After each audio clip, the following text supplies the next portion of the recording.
My boyfriend almost choked me to death just because I talked to a male coworker.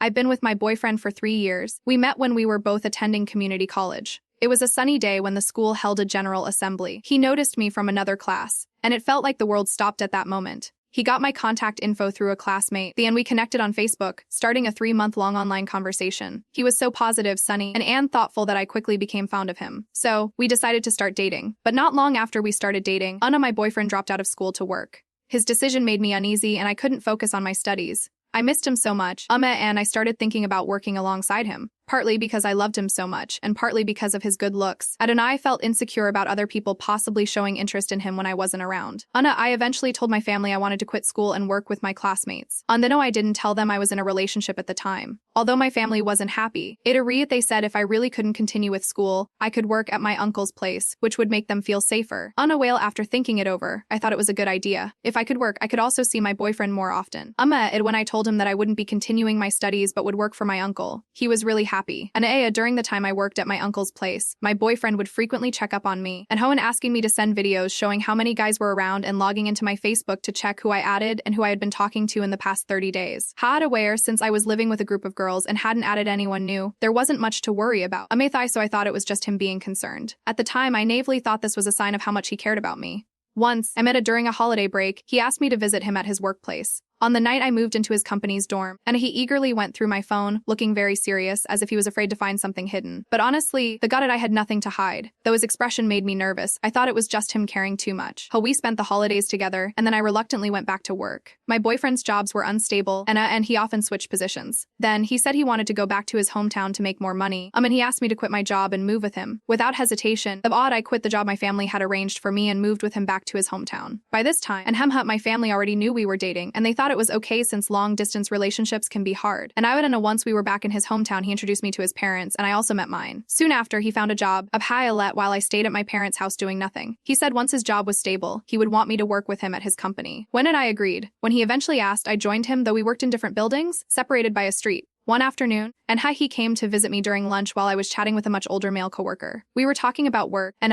nothing inappropriate. This coworker was married with kids, very friendly, and got along well with everyone. My boyfriend suddenly questioned me. Why are you laughing so happily with him? Does he like you? I replied. Am I Taylor Swift? Does everyone fall for me? He responded. Older guys are unpredictable. Don't talk to him anymore. I was speechless but still in the love brain phase, so I tried to avoid talking to my coworker as much. One day was later, a late day. I was lying on the couch at home, chatting with that same coworker about work. It was all work related. No small talk. And that my boyfriend asked to see my phone, and I was in the middle of a conversation, so I said, wait a sec. He suddenly exploding, who the hell, hurry up, who the hell are you talking to so intensely? I was started, but the more he acted this way, the angrier I got, and I didn't want to show him. I said, what's your problem? I'm talking about work. Why are you freaking out? He came over, and I grabbed my phone, and I pulled it back from him. He slapped me so hard that my head rang. He looked through the messages, I saw nothing inappropriate, and then threw my phone aside and stormed out, all giving me the cold shoulder while he went out drinking with his friends. I sat on the couch for a long time, then cried my heart out and went back to my mom's house. I didn't dare tell her he hit me. I just said we had an argument. That night, at around 11 p.m., he came back from drinking and noticed I wasn't home. He called my mom, then came over to her house. I asked him my what happened, and he smiled and said, nothing. I made her mad, didn't apologize. He went, it's all my fault. He went into my room, knelt by my bed, and grabbed my hand, saying, baby, I'm sorry, I shouldn't have hit you. And I regret it right after I did it. Please calm down, hit me a few times to feel better. He made me hit him in the face with my hand. Are you feeling? Then he asked, are you feeling better now? If not, hit me again. I slapped him twice, and he asked, are you calm now? He begged a baby. He begged me to hit him some more. I was so frustrated that I said, after all this time with you, and I haven't gained anything good, and now you want me to hit you. He swore. Swear this is the first and last time I hit you. If I hit you again, I'll be struck by lightning and run over by a car. After swearing, he and I felt sorry for him and decided to go back with him. When we left, my mom saw me crying and asked what happened, but he acted all sweet in front of her. Auntie, it's nothing. I didn't apologize earlier. Told him it's my fault. I told my mom it was fine and we left. After that, he treated me very well, almost pampered me. And stopped checking who I was talking to. Occasionally, he would ask, but his attitude had changed a lot, and I thought he really had changed for the better. Then, once when he went on a business trip during another holiday, I went to visit his parents. His mom was chatting with a male classmate when his dad found out and wanted to hit his mom.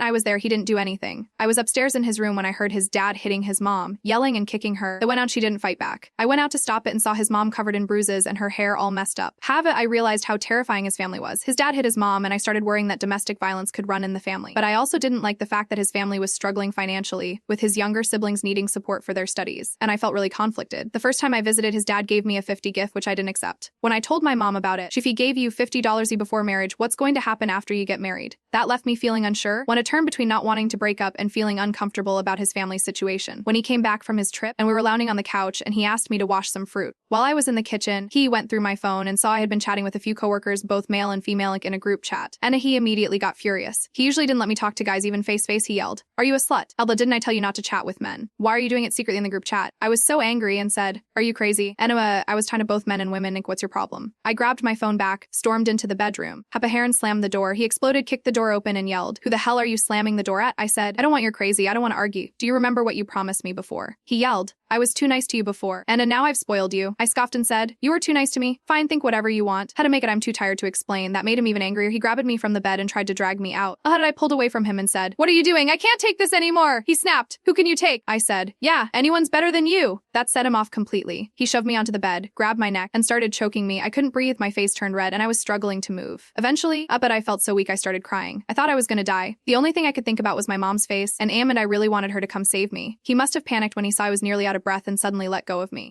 Without saying anything, he grabbed his phone and cigarettes and left to find his friends. I remained calm and packed things to go back to my mom's house. When I saw her, I burst into tears and told her everything. How he hit me, choked me, and almost killed me. My mom immediately called the police. She had never liked his family, knowing they were financially struggling with a history of domestic abuse and a patriarchal mindset. The police went to his dad's house, where he was drinking with friends. His dad worried about the scandal, him in front of me, and apologized. His mom also knelt and begged for my forgiveness. She was a good woman, but she had no standing in her own home and lived a miserable life. My ex-boyfriend also apologized, and after the police intervention, I officially broke up with him and told him to never contact me again. The police warned him, and he agreed. We were finally done. I regret not looking back. I regret not breaking up with him sooner. I kept forgiving him, even thought about marrying him. I was completely blind.